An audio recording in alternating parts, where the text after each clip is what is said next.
Assalamualaikum warahmatullahi wabarakatuh. Alhamdulillah hari ini kita bertemu lagi. Kita akan belajar tema 6, subtema 3, pembelajaran 5 dan 6. Yuk kita mulai belajar. Nah, di pembelajaran 5 di situ ada ayo membaca. Coba kita buka bukunya dan kita baca bersama-sama. Briket pengganti BBM. Briket adalah bahan bakar pengganti bahan bakar minyak atau BBM. Briket dapat dibuat dari bambu, serbuk gergaji, atau batok kelapa. Briket dapat dibuat dengan mudah. Nah, bagaimana caranya ya? Yuk kita baca bersama-sama caranya. Terlebih dahulu kita siapkan alat dan bahannya. Apa saja ya? Batok kelapa atau bambu atau serbuk gergaji, kanji, potongan bambu atau pipa paralon, dan korek api. Untuk cara kerjanya, yang pertama kita siapkan semua bahannya yang akan dijadikan briket. Kemudian yang kedua, dikeringkan bahannya sampai benar-benar kering. Yang ketiga, bakar di dalam tempat khusus sampai berbentuk arang. Yang empat, hasil pembakaran berupa arang atau serbuk arang ditumbuk halus, kemudian disaring atau diayak. Yang kelima, hasil saringan kemudian dicampur dengan adonan kanji secukupnya. Fungsi kanji ini adalah sebagai perekat. Yang nomor 6, adonan kemudian dicetak menggunakan potongan bambu. Yang ketujuh, tahap terakhir adalah pengeringan. Pengeringan dilakukan untuk mengurangi kadar air. Nah, setelah kita membaca bersama-sama, yuk kita kerjakan tugas di worksheet ya. Nomor 1, sebutkan fungsi briket. Iya, betul. Briket adalah bahan bakar pengganti BBM. Yang kedua, sebutkan dua kelebihan briket dari bahan bakar minyak atau BBM. Yang pertama adalah briket dapat mengurangi pencemaran akibat bahan bakar fosil. Yang kedua, briket itu tidak cepat habis. Yang nomor 3, mengapa briket dapat dijadikan energi alternatif? Ya, karena kita dapat menggunakan briket, dengan itu kita bisa menghemat bahan bakar minyak. Penggunaan briket dapat mengurangi sampah. Pengurangan sampah sangat bermanfaat untuk lingkungan. Menggunakan briket termasuk menjaga lingkungan. Lingkungan yang terjaga baik untuk kehidupan. Nah, coba bagaimana cara mengurangi sampah yang bisa kamu lakukan? Ya, yang pertama kita bisa menghemat penggunaan BBM ya. Yang kedua, kita bisa menggunakan energi alternatif lain seperti briket tadi. Siti dan teman-teman sedang berkemah. Selama berkemah, mereka memasak makanan sendiri. Selama berkemah, mereka juga memasak air sendiri. Mereka memasak menggunakan bahan bakar briket. Nah, kita coba bantu menyelesaikan masalah yang dihadapi mereka ya. Nomor 1, Siti menggunakan sebuah briket untuk memasak. Sebuah briket bisa digunakan untuk 2 jam memasak. Jika Siti memasak pukul 14.30, pukul berapa ya briket akan habis? Pukul 14.30 ditambah 2 jam, hasilnya adalah betul 16.30. Jadi pukul berapa briket akan habis? Briket akan habis pada pukul 16.30.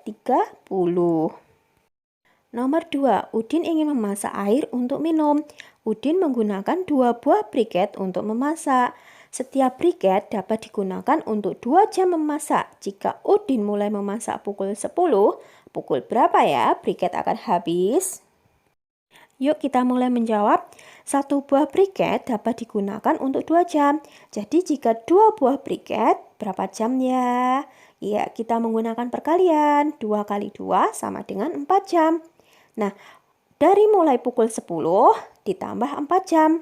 Jadi pukul berapa ya briket akan habis? Betul. Pukul 10.00 ditambah 4 jam sama dengan pukul 14.00. Nah, sekarang kita masuk pembelajaran 6. Yuk kita membaca lagi. Silakan dibuka buku paketnya ya. Judulnya adalah biogas. Ada banyak hewan di sekitar kita. Hewan di sekitar sangat bermanfaat. Daging hewan bisa menjadi makanan untuk manusia. Tenaga hewan dapat digunakan untuk membantu pekerjaan manusia. Kulit hewan dapat digunakan sebagai bahan membuat pakaian. Bahkan limbah kotoran hewan pun dapat dimanfaatkan. Semakin banyak penduduk, semakin meningkat pula kebutuhan energi. Lama-kelamaan, energi bahan bakar minyak akan habis. Penggunaan limbah kotoran hewan untuk menggantikan bahan bakar minyak perlu diupayakan untuk menjaga ketersediaan energi bagi masyarakat. Biogas adalah energi alternatif yang memanfaatkan gas dari limbah kotoran hewan. Gas dari limbah kotoran sapi adalah salah satu contohnya. Limbah kotoran sapi dimanfaatkan dalam dua cara. Gas dari limbah kotoran digunakan sebagai sumber energi untuk penerangan atau memasak. Sisa limbah kotoran sapi akan digunakan untuk membuat pupuk. Nah, sudah membaca, kita akan mengerjakan bersama-sama ya. Silakan dibuka juga worksheetnya. Nomor 1, berikan dua alasan biogas dapat dijadikan energi alternatif. Yang pertama, biogas dapat menggantikan bahan bakar minyak yang semakin langka. Yang kedua, biogas memanfaatkan gas dari limbah kotoran hewan, jadi bisa ditemukan di mana-mana. Yang nomor 2, apakah pengembangan biogas termasuk kegiatan yang ramah lingkungan? Iya, karena dia menggunakan limbah kotoran sapi.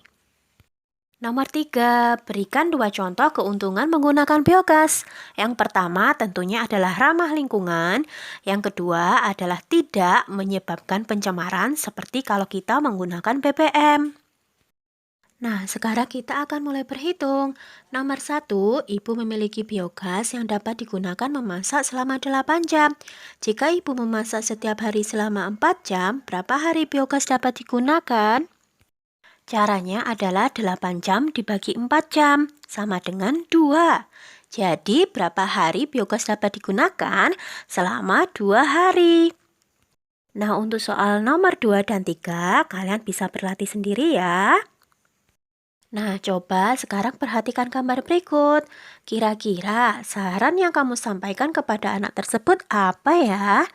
Ya, bisa kita membuang sampah pada tempatnya atau segera membersihkan lingkungan sekitar. Saran yang kamu sampaikan kepada anak tersebut harus dilaksanakan untuk diri sendiri juga ya. Apabila di lingkungan sekitar banyak yang kotor, segera dibersihkan. Mari kita bersama-sama menjaga lingkungan kita ya, baik di rumah, di lingkungan masyarakat, ataupun di lingkungan sekolah, agar lingkungan kita tetap sehat, bersih, dan nyaman. Alhamdulillah, pembelajaran hari ini sudah selesai. Kita bertemu lagi pembelajaran berikutnya. Wassalamualaikum warahmatullahi wabarakatuh.